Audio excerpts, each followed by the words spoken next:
할렐루야. 우리 옆에 있는 분들에게 축복합니다 라고 인사하십시다. 할렐루야, 축복합니다. 오늘 말씀은 시편 46편 1절부터 3절까지 말씀이 되겠습니다. 구약성경 시편 46편 1절부터 3절까지 함께 읽겠습니다. 하나님은 우리의 피난처시요 힘인 신이 환난 중에 만날 큰 도움이시라. 그러므로 땅이 변하든지 산이 흔들려 바다 가운데 빠지든지 바닷물이 흉용하고 뛰놀든지 그것이 넘침으로 산을 요동할지라도 우리는 두려워 아니하리로다. 아멘. 제트 엔진의 원리가 있지요.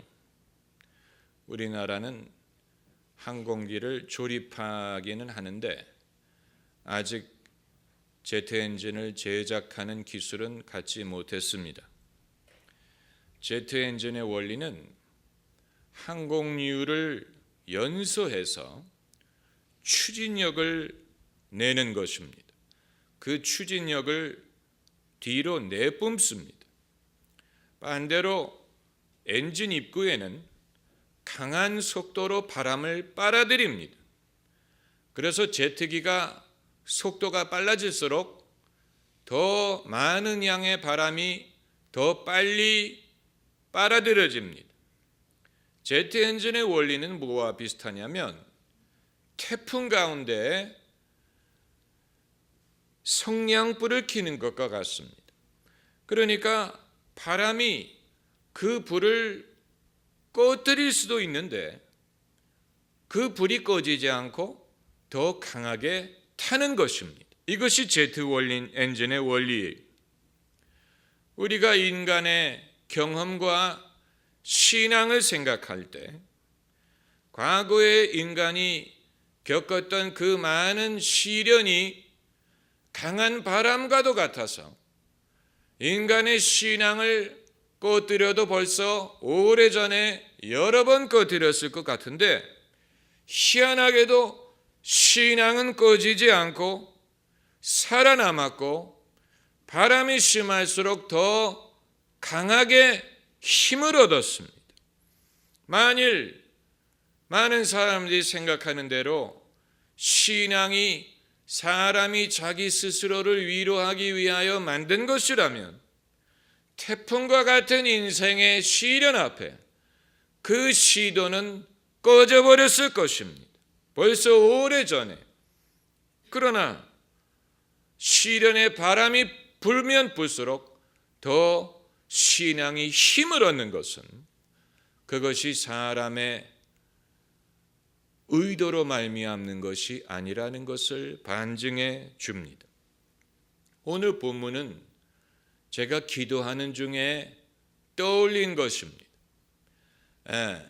이 기도와 말씀을 우리가 효과적으로 균형을 잡아야 될 필요가 있는 이유는 기도만 많이 한다고 없는 성경 지식이 생겨나는 것은 아니고 반대로 성경 지식을 쌓더라도 기도를 하지 않으면 그것이 우리의 생각 속에 묻혀서 기억하지도 못하고 그 말씀의 능력을 떠올리지도 못합니다.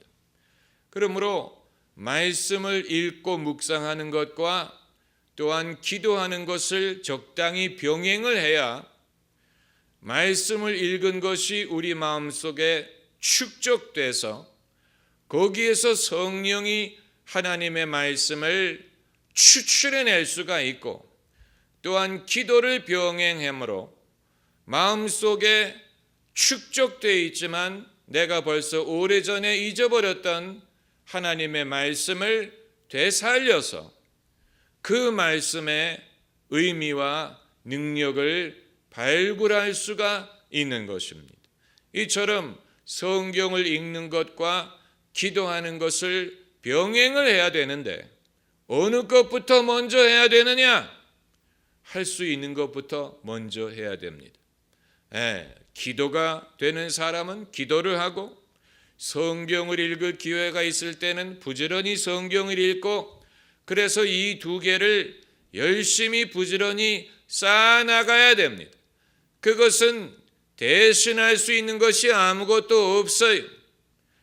성경에 대한 지식, 그리고 기도로 말미암은 영성은 우리 신앙에 어느 누구도 대신 줄 수 없는 영적인 자산과도 같아서, 어떤 사람은 기도만 하면 문제가 해결될 줄로 생각하지만, 기도는 하나님이 여러 가지 방법으로 사용하셔서 일방적으로 하나님께 말하는 시간이 아니고, 하나님이 우리로 하여금 깨닫게 하시고, 하나님이 우리에게 말씀하시고 감동을 주시는데, 그것이 그냥 직통계시와 같이 하나님이 말씀하시는 것보다는 우리가 과거에 직접적으로나 간접적으로 접했던 하나님의 말씀을 상기시킴으로, 그것을 일깨움으로 이미 우리 안에 있는 하나님의 말씀이 살아나게 하십니다. 이것은 경험하신 분만이 깨달을 수가 있습니다. 하나님의 말씀이 우리 안에 누적이 되어 있어서 성령의 바람이 불면 그 마음속에 담겨 있었던 하나님의 말씀이 살아나고 떠오릅니다. 그것이 상기가 돼요. 제가 신학생으로 영성을 키우려고 애를 쓸 때, 그때부터 제가 경험했던 것이 바로 그것입니다. 성령으로 기도할 때, 영으로 기도할 때 그런 성경 구절이 있었는지도 몰랐는, 그러나 기도하는 중에 기억하게 하시는 성경 구절이 얼마나 많았는지 몰라요. 그 당시에는 컴퓨터가 아직 보급되기 전이었기 때문에 성령이 성경 구절을 상기시킬 때는 찾을 때까지 찾아야 했습니다. 그러다가 이제 콩코던스라고 해서 구절, 단어를 찾는 사전이 있죠. 그래서 콩코던스의 두께가 이만합니다. 그만큼 많은 단어를 성경이 보유하고 있다는 말인데, 그래서 성령이 상기시키는 단어를 콩코던스에서 찾으면 어떤 단어는 수백 군데에 있습니다. 예컨대 이 콩코던스에는 예컨대 of라든가 is라든가 not라든가 what, who, whom 이런 단어는 아예 검색할 수가 없습니다. 왜냐하면 성경에 그런 단어가 너무 많기 때문에. 그렇기 때문에 콩코던스에 있을 만한 단어를 먼저 찾아야 됩니다. 예를 들어서 무슨 food라든가 bread라든가 무슨 horse라든가 이런 너무 많지 않은 적당히 있을 만한 단어를 콩코던스에서 검색을 하면 이제 그 단어가 들어있는 모든 구절을 보여주는데, 그런 식으로 기도하는 중에 성령이 상기시키는 성경 구절을 찾아보면 이 구절을 내가 언제 읽었는지 기억하지 못하고, 그 처음 읽었을 때 이런 뜻이 있었는지 알지 못했지만 성령이 깨닫게 하실 때 비로소 이런 놀라운 뜻이 있었구나라는 것을 깨닫게 되는 것뿐만이 아니고, 그 시간에, 기도하는 시간에 하나님이 내게 주시는 말씀이 되는 것을 경험할 수가 있는 것입니다. 아무튼 며칠 전에 기도 중에 제가 떠올린 성경 구절이 ever present help in times of trouble. ever present help in times of trouble. 저는 그 구절이 어디에 있는지 기억이 안 났어요. 그러나 얼마나 좋은 말입니까? ever present란 말은 항상 있는 이란 뜻이고, help in times of trouble, 환난 중에 항상 있는 도움. 그래서 그 구절을 검색을 해보니까 ever present라는 단어가 모든 영어 버전에 있는 게 아니고 그 중에 몇 버전에만 있는 것을 알게 됐습니다. 그래서 NIV 성경에 ever present라는 말이 있고 킹 제임스 버전에 ever present라는 말이 있는 것을 발견하게 되었어요. 그래서 한글 성경은 이것을 어떻게 번역했을까 궁금해서 이 구절을 찾아봤는데 처음 읽었을 때는 46편 1절 말씀이지. 하나님은 우리의 피난처시요 힘이시니 환난 중에 만날 큰 도움이시라. 처음 이 한글 성경을 읽었을 때는 ever present, 항상 현존하는, 항상 존재하는 그런 뜻이 아닙니까? 이 단어가 한글 성경에는 빠졌구나, 번역이 제대로 되지 않았구나, 이렇게 생각을 했습니다. 왜냐하면 ever present라는 말이 하도 강한 인상을 주었기 때문에 거기에 해당하는 한글이 없는 것처럼 생각이 되었어요. 그러나 조금 시간이 지나면서 한글 성경이 그 아이디어를 기발하게 번역을 했다는 사실을 깨닫게 됐습니다. 영어 성경에는 항상 있는, 항상 있을 이런 뜻으로 ever present라는 말을 썼지만 한글 성경은 환난 중에 만날이란 말로 그것을 번역을 한 것입니다. 그래서 오히려 한글 성경이 이 아이디어를 더 실감나게, 더 강력하게 번역을 했다는 것을 깨닫게 되었습니다. 그러니까 하나님은 어디에 계시느냐, 우리가 하나님을 언제 어디에서 만날 수 있느냐, 이 질문에 대하여 환난 중에 만날 큰 도움이시라. 그러니까 환난이 있다고 하나님이 없는 게 아니고 오히려 환난 중에 하나님을 만날 수가 있다는 얘기, 환난을 통하여 하나님을 경험할 수 있다는 얘기. 하나님이 어디에 계시느냐? 환난 중에 계세요. 그렇다고 하나님이 환난과 똑같은 것은 아니에요. 하나님이 환난인 것은 아니에요. 그러나 우리가 하나님을 만날 곳은 환난 중에, 환난 전에도 아니고 환난 후도 아니고 환난에도 불구하고가 아니고 환난 중에, 마치 요나의 풍랑처럼 요나가 만난 풍랑 속에 하나님이 계셨던 것처럼, 또 다니엘의 세 친구가 풀무불 속에 던져졌더니 그 풀무불 속에 네 번째 사람이 있었다. 불에 던진 것은 3명인데 왕이 들여다봤더니 네 번째 사람이 있더라. 그러니까 다니엘의 세 친구가 하나님을 어디서 만났느냐? 풀무불 속에서 만났어. 하나님은 환난 중에 만날 큰 도움이시라. 그러니까 하나님은 제트 엔진의 원리와 비슷한 것입니다.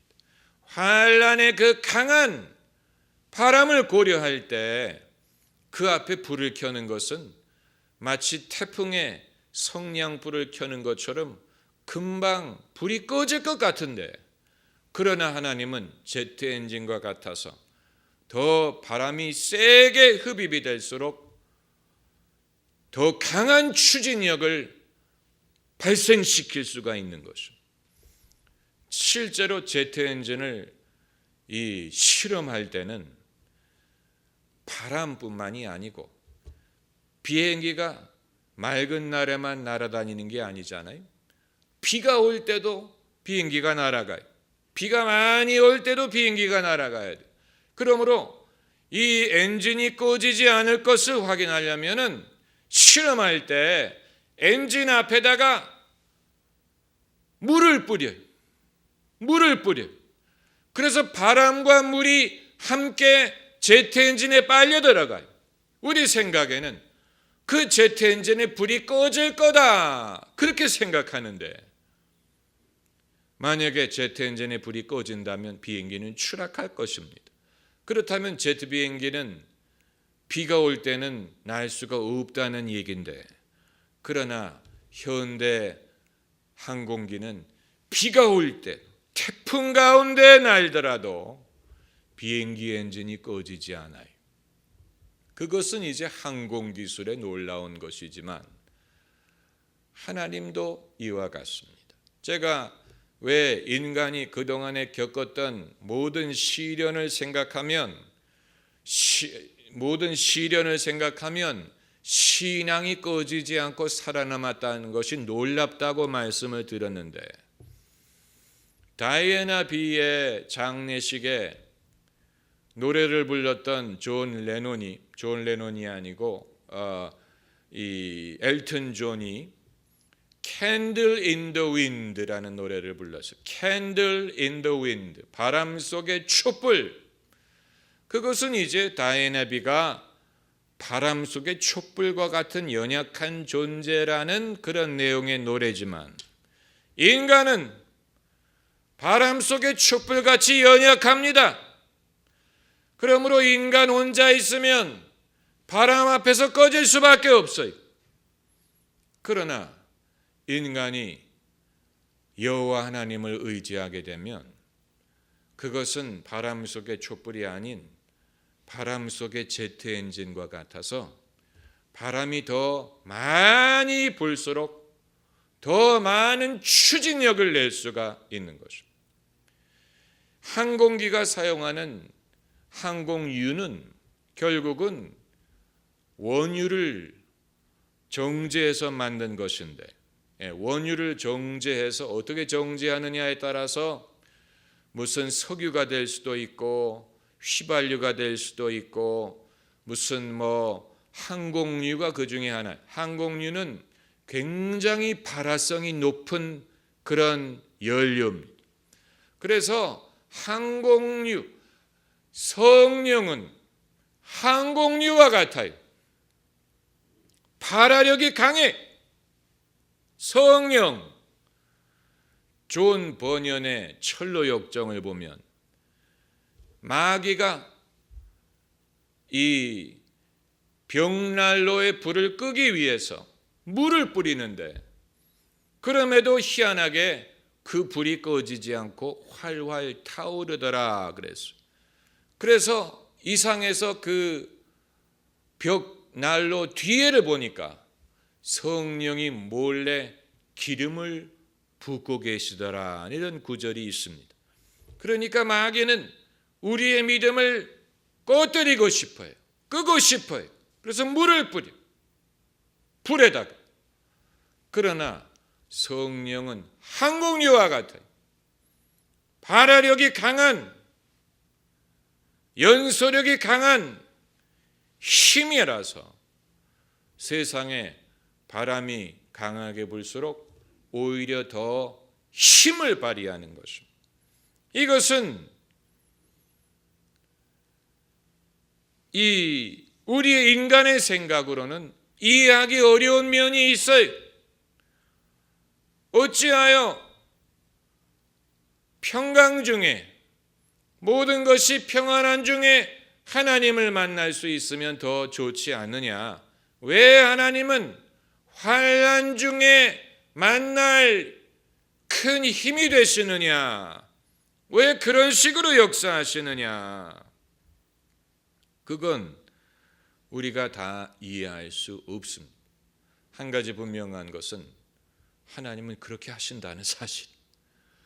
그냥 그걸 받아들여야 돼. 하나님은 그렇게 하세요. 왜? 라고 물어보는 건 별로 도움이 되지 않아요. 그건 나중에 이해할 수 있어요.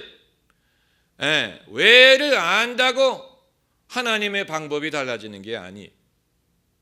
왜 환난 중에 역사하시느냐? 그건 당신의 영광을 드러내기 위한 것일 수도 있고, 또 인간이 자기 자신의 힘을 의지하지 않고 교만해지지 않게 하기 위하여 그렇게 할 수도 있고, 또 우리를 믿음의 사람으로 만들기 위하여 그러실 수도 있습니다. 믿음은 그런 역설적인 요소가 있어요. 믿음은 세상이 생각하는 것과 달라요. 많은 사람들이, 예수 믿는 사람들이 팔자가 좋아서 예수를 믿는 줄로 생각하는 것은 잘못 생각하는 것입니다. 팔자가 좋아서 예수를 믿는 게 아니에요. 환난을 통하여 예수님을 만나고 하나님을 믿게 된 사람들이 그리스도인이. 환난, 아주 중요한 것입니다. 하나님이 계시다면 왜 환난이 있느냐라고 묻는 것은 정당한 것이 아니야. 그걸 물으면 안 돼. 오히려 인간은 환난 중에 하나님을 경험할 수가 있습니다. 그러므로 하나님이 없기 때문에 생기는 환난이 아니고, 환난 중에 하나님이 계심을 알게 하시는, 하나님이 없기 때문에 환난이 생기는 게 아니, 원인과 결과를 많은 사람들은 오해해. 어떤 분들은 저의 접근 방법이 굉장히 분석적이라고 말씀을 하시는데, 그게 아니면 하나님의 섭리를 이해할 수가 없습니다. 많은 사람들이 하나님을 이해하지 못하는 이유는 잘못된 질문을 하기 때문에 그런 것입니다. 질문 자체가 잘못됐어요. 잘못된 생각으로 접근을 하기 때문에 그런 것입니다. 그것을 바꾸려면 생각의 변화가 일어나야 돼요. 생각의 변화를 일어나게 하시는 분은 성령이, 성령의 지혜를 통하여 생각의 변화가 일어나요. 그러나 자기 생각에 일어난 변화를 설명하기 위해서는 분석적인 마인드가 필요해요. 자기 생각에 어떤 변화가 일어나는지를 다 모르고 변화를 경험할 수 있어요. 그러나 그것을 설명하려면 분석적인 어프로치가, 접근이 필요합니다. 그러므로 하나님이 없기 때문에 환난이 생기는 게 아니고, 그건 잘못된 질문이고, 환난을 통하여 하나님을 만나게 하신다는, 그게 하나님의 방법이, 하나님이 그런 식으로 역사하세요. 시편 저자가 성령의 감동으로 이 구절을 쓸 때 아마 본인도 본인이 하는 말을 다 이해하지 못했을 수 있어요. 성령의 영감으로 하는 말은 자기가 다 이해해서 하는 건 아니에요. 듣는 사람을 위해서 하는 것이기 때문에 하는 사람, 말하는 사람이 자기의 말의 뜻을 다 모를 수 있어요. 그러나 그렇기 때문에 많은 사람들이 그냥 무심코 지나가는 거예요. 그냥 뭐 하나님이 우리의 힘이시래, 피난처시래, 할렐루야. 그러나 이 구절 한 구절 한 구절을 묵상하면 이 가운데 놀라운 계시가 있어요. 여기에서 이게 정말로 성령의 감동으로 한 말이라는 것을 우리가 발견할 수가 있는 것입니다. 환난 중에 만날이란 말이 그런 놀라운 진리가 있을 줄 누가 알았습니까? 누가 알았어요? 그냥 수사학적인 표현이라고 생각을 했죠. 그러나 이 속에 엄청난 진리가 있는 것입니다. 환난 중에 만날 큰 큰 도움이시라. 그러므로 땅이 변하든지 산이 흔들려 바다 가운데 빠지든지 바닷물이 흉용하고 뛰놀든지 그것이 넘침으로 산이 요동할지라도 우리는 두려워 아니하리로다. 한번 따라해 보세요. 두려워 아니하리로다. 물결이 일어나 산 위에 넘치되 두렵지 않네 라는 찬송가 가사처럼 어떻게 할지라도 어떻게 할지라도 우리는 두려워 아니하리로다. 이것은 사람이 그냥 나 안 무서워라고 외치는 게 아니고 이건 믿음으로 하는 고백이. 왜냐하면 환난 중에 큰 도움을 만나기 때문입니다. 할렐루야. 기도하십시다.